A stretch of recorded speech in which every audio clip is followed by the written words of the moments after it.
Have you ever been sitting there in the middle of full-on perimenopause fatigue?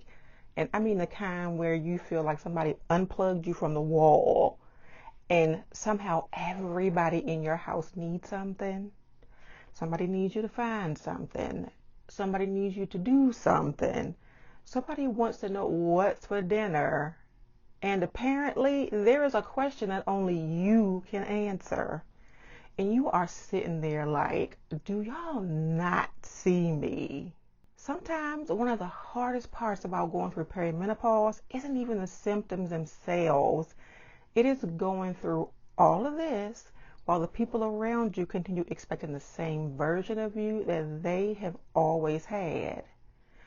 And then when you finally get irritated or snap a little bit, somebody wants to know, what's the attitude for?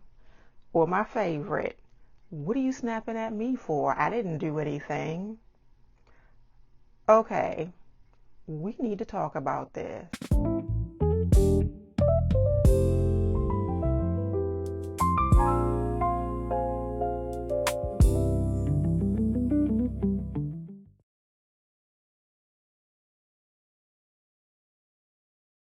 What's up to my favorite bunch of beauties? Welcome back to Beauty Over Age, where we talk about all things power, peace, and purpose after 40. Perimenopause can be hard enough without your family making you feel like maybe you are the problem. One of the things I remember about perimenopause was the fatigue that could be something serious. And I'm not talking about regular tired. I'm not talking about, oh, I stayed up too late last night. I'm talking about that bone deep kind of exhaustion where you are sitting there wondering how you're supposed to get through the rest of your day. And the interesting thing about being a woman, especially if you're used to being the person who handles things, is that your body can be waving a giant white flag. And somehow your responsibilities do not get the memo.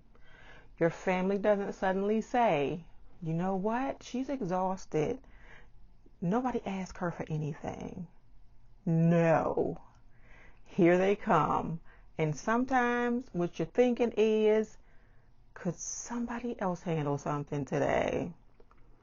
Because that's really what it is. You're not necessarily angry at your family. You are depleted. You're trying to function on fumes while everybody else is still coming to you like the gas tank is still full. And after a while, even a small request can feel enormous. Somebody may walk into the room and ask you one perfectly reasonable question, but they don't know that they're the 8th person who has needed something from you that day. They don't know that you've already been pushing yourself. They don't know that you're trying to concentrate through brain fog. And they don't know that maybe you didn't sleep well the night before. They just know they asked you a question. And suddenly you're like, what?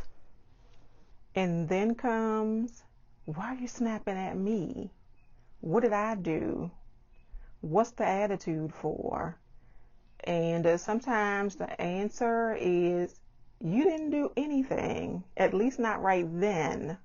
And I think that's where this gets complicated, because the person standing in front of you may genuinely not have done anything wrong, but they're meeting you at the end of everything else. They're seeing the reaction. They're not seeing everything that came before the reaction. And I think that's something families sometimes miss when a woman goes through perimenopause. They see that you're more irritable. They see that you're tired, or that maybe you don't have the patience that you used to have. But they don't always understand what it feels like to be inside of the body that's going through it. And when you're the woman experiencing it, sometimes you're trying to understand it yourself. You might be thinking, why am I so irritated? Why did that bother me so much? Why do I feel like I need everybody to leave me alone today? And then having somebody else to constantly point it out doesn't necessarily help. sometimes it makes you feel worse. Now, I do want to say something here because I don't believe perimenopause gives us a free pass to treat everybody badly. If I snap at somebody and they didn't deserve it, I still need to own that. I can say, I'm sorry, I shouldn't have spoken to you that way. That's accountability. But I also think two things can be true at the same time. I can acknowledge that I shouldn't have snapped at you, and you can acknowledge that I am overwhelmed. I can take responsibility for my tone, and you can stop pretending that you don't see that I've been running around doing things for everybody all day. That's the part that I think gets lost, because sometimes women aren't asking their families to become experts in perimenopause. We're not asking everybody in the house to sit down and study estrogen levels. Sometimes we're asking you to notice that we're tired and stop asking us for stuff. That's it. Just look around. If you see me sitting on the couch, staring into space like I've just come back from war, maybe today is not the day to ask me where your charger is. Find it. And here's another thing that I think can really be frustrating. Once your family knows you're going through perimenopause, suddenly every emotion you have can become, oh, is this your hormones? No. Sometimes you're actually getting on my nerves. Every disagreement isn't hormones. Every boundary isn't hormones. Every time a woman says, I do not want to do that, it isn't because estrogen is dropping. Sometimes she just doesn't want to do it. And I think that distinction matters, because if every legitimate frustration you have gets dismissed as, oh, she's hormonal, then eventually you stop feeling heard, and nobody wants that.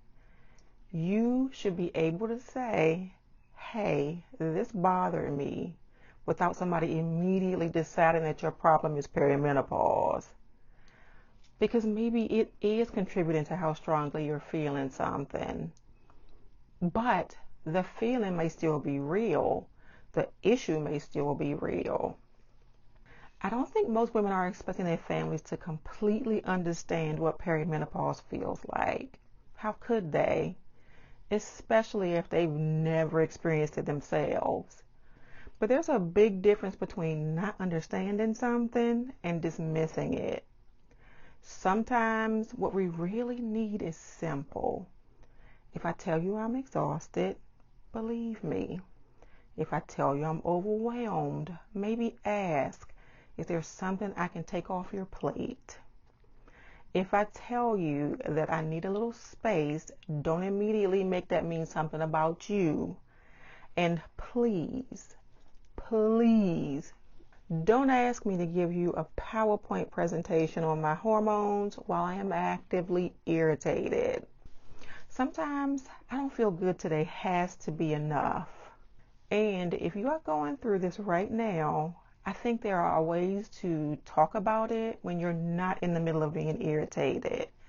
Because trying to have the conversation when you're already at a 10, probably not the best time. You can say something like, I know I've been a little more irritable lately and I'm working on that, but I'm also feeling overwhelmed and I need more help. Or if I say something in a way that hurts you, tell me. But please don't reduce everything I'm feeling to hormones. Or even, I don't need you to fix what I'm going through. I need you to understand that it is real. Because sometimes your family may genuinely not realize how much you're struggling, especially if you are somebody who has spent years making things look easy. You may still be going to work, still taking care of the house, still showing up for everybody and getting things done. So from the outside, they think, well, she's fine. Meanwhile, you're thinking, I am held together with prayer and caffeine. Unfortunately, even after you explain it, everybody might not understand. Some people are incredibly supportive. Other people, not so much. And at some point, I think we have to stop making our peace dependent on whether every person around us fully understands what we're experiencing. Find the people who do.